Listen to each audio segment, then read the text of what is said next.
মমতা বন্দ্যোপাধ্যায় এখন কম্পার্টমেন্টাল মুখ্যমন্ত্রী, মানে বিধানসভায় দাঁড়িয়ে নন্দীগ্রামে আমার এক বোন ওখানে সব বলে আলটিমেটলি হারিয়ে গেছে, হেরে ভূত হয়ে চলে এসছেন শুভেন্দু অধিকারীর কাছে। সেই শুভেন্দু অধিকারী একদম এয়ারপোর্টে নেমেই চ্যালেঞ্জ করে দিলেন মমতা বন্দ্যোপাধ্যায়কে, দিলেন তিনি কড়া জবাব। মোদীজিকে বলেছেন যে কমপ্লিটলি অ্যান্টি সোশ্যাল, না মহিলাদের অপমান করছে, কারণ উনি তো সিঁদুর মিশতে ভালোবাসেন।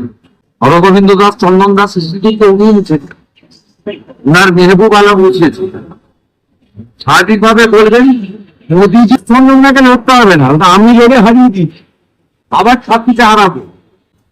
মোদীজির সঙ্গে কি লড়বেন? মোদীজি একটা গঙ্গা, মহাসমুদ্র, আর উনি কালীঘাটের নালা, ওই তার সঙ্গে কার তুলে নেবো? আমি হারিয়ে দিয়েছি, আমার সঙ্গে লড়ুন, তারপরে মোদী। তিনি বলছেন যে সিঁদুর আপনি তো আপনার স্ত্রীকেই পরাননি, তখন সিঁদুর সবসময় স্বামীর হাত থেকে স্ত্রীকে নিতে হয়, তো মোদীজি তো নিজেই পরান। দীপক ঘোষের বইতে পাবেন,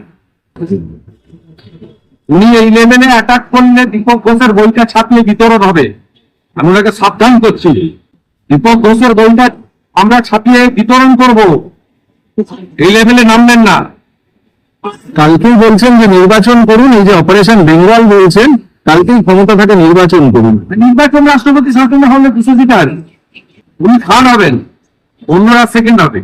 কিভাবে বঙ্গবন্ধুর যে অবস্থা হয়েছে, ইনার অবস্থা তাই হবে।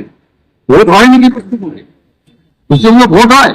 আজকেও নরেন্দ্র মোদীর সবাই আসার সময় কোচবিহারে সীতাই শীতল কিছুতে 25টা বাস হয়ে গেছে। ও আদিবাসী সমাজে প্রচুর মানুষ হসপিটালে আহত হয়েছে।